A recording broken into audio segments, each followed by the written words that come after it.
I know this video might seem like it's a little out of touch. I know it might make me sound arrogant, and I know it might sound crazy to most people, and I'm fine with that. Okay. The truth is, £10,000 in 2025 is not a lot of money. Okay. 10K a month isn't this magical dream that everyone talks about. And today I'm going to be exposing, the mindset behind it, the expectation versus the reality. I'm going to be exposing the hidden costs that no one talks about with a 10K a month as a copywriter. And I'm going to be talking about the real maths, okay? The expenses, the living costs, the taxes, like everything that most gurus hide from you. I'm going to be exposing today. Okay, I've got a secret bonus for you at the end as well, but I want you to stick around because by the end of today's video, not only are you going to have your mindset completely shifted, where 10K a month is going to become the floor and not the target, but you're going to be armed and equipped with everything that every coach and guru usually hides from you. Okay, so let's dive straight into this and talk about why 10K a month isn't actually a lot of money in 2025. Now, first of all, let's jump into the mindset, okay? Because I think most people have this expectation that once you're at 10K a month, you're chilling, you've got a few clients, you're traveling the world, you barely have to stress about money, you've essentially made it living the copywriter's dream, all right? The reality is, to make 10K a month, you're doing a lot of work. Okay, 10K a month, that's 120K a year. So any other sort of real profession, any salary 9 to 5 job making 120K a year, you are working nonstop. Okay, that's doctors, lawyers, like these are real top of the line professions. Okay, and so you can't just expect that a 100K a year, a 6 figure copywriter is chilling, smoking cigars and drinking wine all day. That does happen, but no more than any other industry. Okay, so this expectation that you're going to hit 10K a month, tell your mum you've made it, fly to Dubai, stop paying taxes, just get this Lambo, get this like huge penthouse, like it's all a massive illusion. Okay, and life at 10K a month doesn't really change too much from life at, let's say, 5K a month. You're comfortable, sure, you're putting some money in your savings, but it's not rich, all right? It's not a lot of money. Okay, and we're going to be going over that, in some later on in the video, because what actually is a lot of money, right? Now, the other thing is aiming for 10K is keeping you capped. Like when I was just aiming for 10K, it was so easy to get stuck at that like 5 to 7K a month mark because, like I said, you're living better than other people. You're still making money online, so you can travel. You've got that location freedom. You have financial freedom to some extent because you're not relying on like a 9 to 5 or a salary or a job like that to pay you. You can create money out of thin air. However, you're capping yourself with your limits. Okay, if you just aim for 10K, very easy to get stuck at 5 to 7. Whereas if you aim for, 15, 20, 30, then getting stuck at that 10K a month mark, it's not as bad. All right. So there's this quote. I think it comes from a book. Apologies. I don't know the author. I don't know the book, but shoot for the stars and you'll land on the moon. All right. So we want to set huge goals, huge targets. Your goals should scare you. Okay. So that's enough about the mindset. And, I'm going to go very deep into the maths and basically everything that no one's telling you. But before we do that, let's just go over the hidden costs so that when we do this maths breakdown, you're not surprised like where are these costs coming from. Okay. So obviously the hidden costs that no one likes to talk about on a YouTube video, all right, is tax. Like if you're making over 100K a year, well, in the UK here, you're paying over like 40% tax. All right. Conversion fees, so if you're like, for me personally, I'm obviously in the UK, but I do business with people in America, like all over the world, right? And so if I get paid in euros, if I get paid in dollars, like if I get paid in anything that's not pounds, I'm paying a conversion fee to then put that back in my bank, right? And spend it as GBP rather than USD. Okay. Processor fees. Again, if I'm getting cross border payments from the other side of the world, that's a great service, but it comes with costs. So when you use Stripe, when you use PayPal, when you use Wise, when you use all of these platforms and services, they're going to take a percent. Okay, now it might not sound like a lot, but when you're taking a lot of payments, and the bigger the payments get, the bigger the fee you're giving to these companies are. All right, so it's not something to just forget about. There are processor fees as well. So the money, let's say you get a 2.5K a month retainer in dollars. After I convert that to pounds, I'm losing money already. After I do the processor fee, I'm losing more money. And after I do my conversion fee, I've lost even more money. So that 2.5K might actually look like 1.8K when it hits my bank. All right. So that's the other thing you've got to consider is, pricing your service around these fees. So this is why it's really important to consider this stuff. But the other stuff's like subscriptions, ChatGPT, Notion, like all of the stuff that I actually need for my business to work, like that comes with a cost. All right. You can't just like click your fingers and all of a sudden you've got all of the software and subscriptions and everything you need for free. Like, that's not how business works. You've got to spend money to make money. But also education. Like, last month I spent 6.5k on a new mentor. You know, I've probably spent upwards of £20,000 over the entirety of my copywriting career, just investing in education, mentors, coaching, courses, all of that stuff. Like, it comes with a cost. All right. So as I said here, like, there's some examples, right? Mail reach. Maybe you're buying domains, maybe you're warming up domains. You know, Notion, I probably spend £50 a month on Notion just from the amount of people I've got on there. Again, AI, I've got a bunch of AI subscriptions from ChatGPT, Perplexity, Phrase, Poppy. You know, that one wasn't cheap. A hidden one that always gets me is like Google and Apple storage. You know, I probably spend between 50 and 100 a month on the storage across my laptop, my phone, you know, all of these different things, like Google Drive where I keep client work. Like, the storage has to come from somewhere, and unless you're lucky enough to have a huge setup with, you know, a massive, like the new MacBook Pro and the expensive software, you're going to have to pay for like cloud storage. But even little things like Calendly, Canva, you know, Zoom, like all of that stuff, it comes at a cost. All right, now the other hidden cost that I am going to come back to at the end is life's getting more expensive. All right, so 10k, you know, back in our parents' generation, you'd have been rich. 10k now, like the purchasing power on 10k since that generation has dropped massively, and this is happening year on year. So every minute that you're not making money, that money is becoming worth less anyway, right? So you need more and more to have that same standard of living, right? So the cost of living is going up, you know, bills, food, petrol, well, diesel for me, but all of these things that we actually need to spend money on to live a normal life, to have a good standard of living, all of those costs are going up. And with that, inflation's also going up. All right. So you may make more money, but if you're not out earning the rise of inflation, you're actually making less money. So again, it's an illusion. So these are all hidden costs that most people aren't taking into consideration, and they're actually killing your copywriting business before it's possibly even started. So now that you've got those hidden costs, let's do some real maths and let's show exactly why £10,000 a month isn't actually a lot of money. All right. So I've got a screenshot here from ChatGPT, because obviously if ChatGPT says it, it must be true. But this was just for like working out the tax, right? Because here in the UK, you've got your income tax, you've got national insurance, you've got a lot to take into consideration here, right? And you can feel free to pause the video and look at this breakdown in more detail. But essentially, after you pay your taxes every single month, you're only taking home £6,680 per month. So almost 4 grand is going on taxes. Like I said, almost 40%, right? So that 10,000 is now 6.6k. All right. Now, I only live in a 2-bed cottage. It's, yeah, granted, it's by the coast. It's in a really nice place. I live in the middle of the countryside. It's absolutely lovely. But I live in a 2-bed cottage, right? And with rent, bills, council tax, all of that stuff, it adds up. And I'm spending around £2,000 a month just on the house.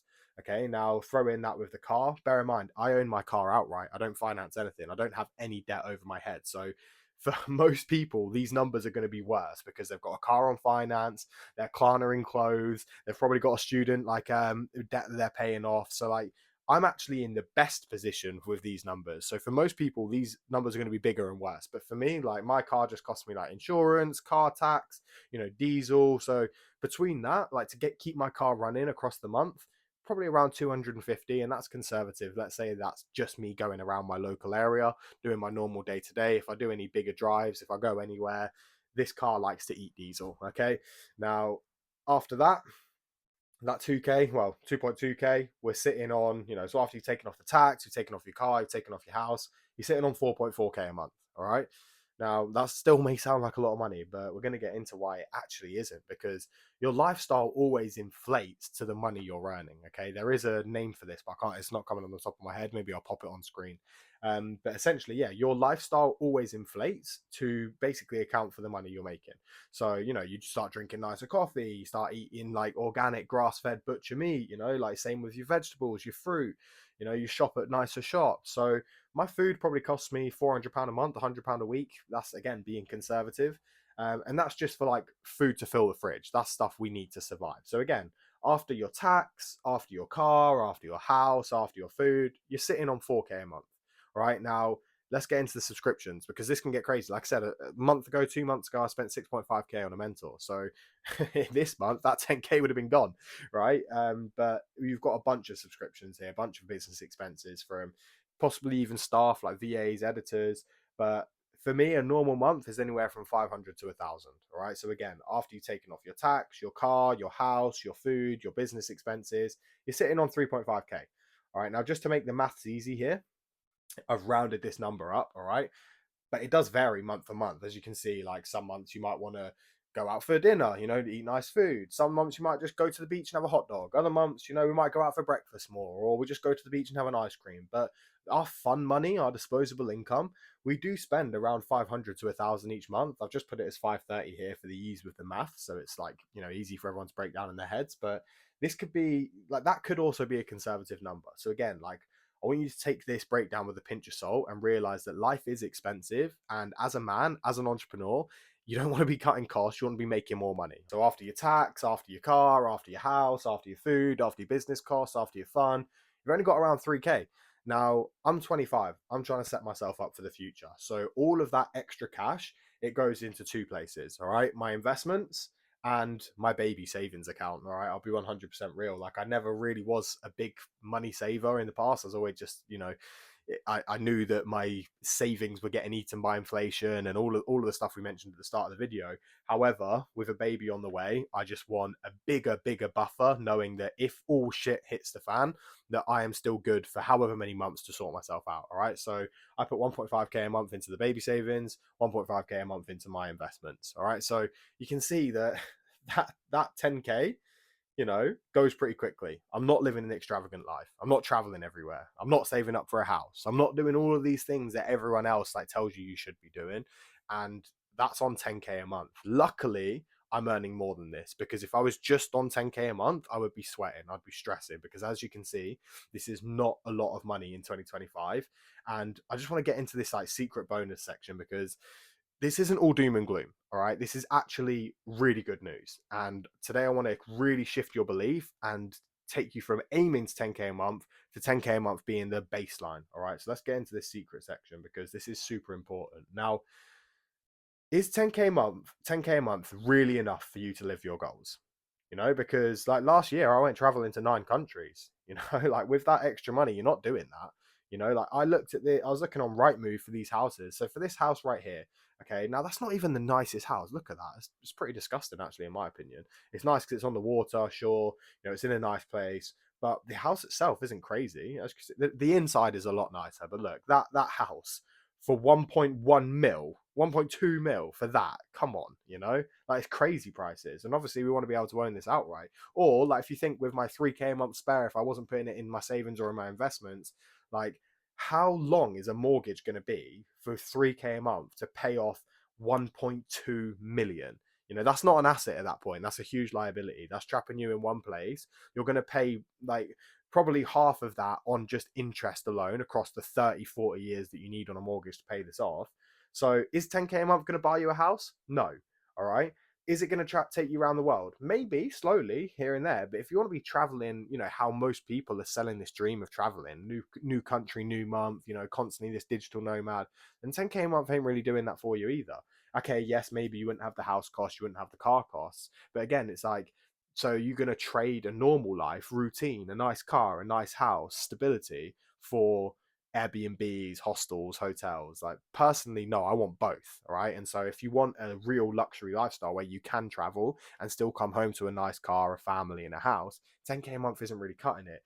Now, I know this one's a little bit materialistic, but I do want an Aston Martin at some point. I've always wanted it. Ever since seeing Casino Royale as a kid, like this is the car I want. This is the nice sort of the toy that I want as a signal and as a sign of once I've, made it, right? Once I've made it to this, not that this is where the goal is, but once money's so abundant that I can spend 70K on a car and it not, really phase me, I'm going to do that.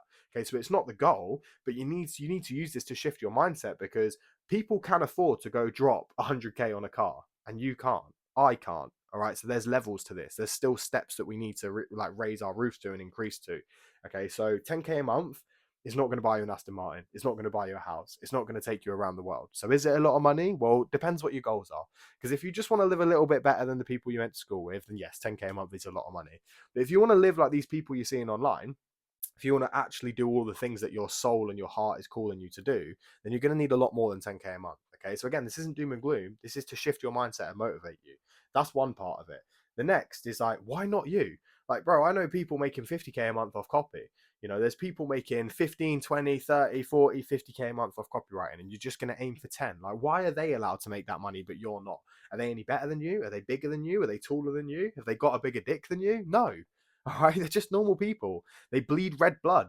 They breathe oxygen. They are just they're literally no different to you. Okay. So why not you? If someone else can do this, find that person that's living the life that you want to live and learn off them. And just as a quick plug, if you want to learn how I've managed to reach these bigger months as a copywriter, feel free to just book in a call down below and we'll see if we can get the same thing happening for you.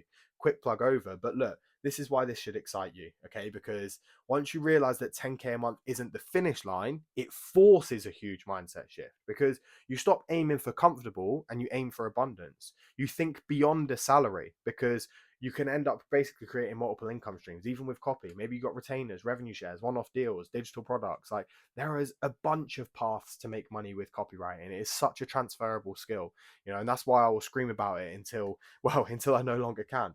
All right. Now, also the other thing is like, the reason why we're so like blessed as copywriters in this weird world of Wi-Fi money is you can choose locations or lifestyles that multiply your buying power.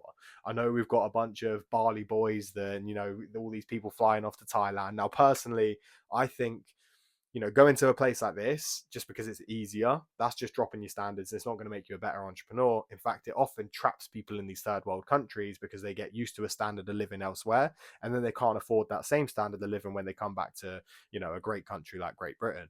So that's something to keep in mind as well. You can go and have an easier life, but from my personal opinion, easier doesn't mean better. It just means you've dropped your standards. Now, here's a question that I want you to go away with and just have a think about. I like to journal it, but just really, really like take this on board, because if 10K a month isn't enough for your dream life, then what is your real number, and why not you? Like, really go and ask your subconscious this, go and ask your journal, go and get clear on this, because the more clarity you have on how much you want to make, the more clarity you're going to have on how you get there. Okay. So really figure this out. What is your real number that you want to live off of, that you would feel comfortable with, that you can do all the things you wanted to do with? And why aren't you worthy of achieving that? Because I'll give you a little hint, you really are. So again, if you want to talk more about working together, you want to get results like the guys on screen here, and you want to actually hit those bigger months and not be capped by 10K, then feel free to just check out the description. Let's book in a quick 15-minute chat. No pressure either way, just to see if I can actually help you, to see if you're in a position to even be helped, and to see if this is even really something that you want to do, because it's not easy and it does require work. So shameless plug over. If you want to talk, let's talk. But if not, take care and I'll catch you in the next one.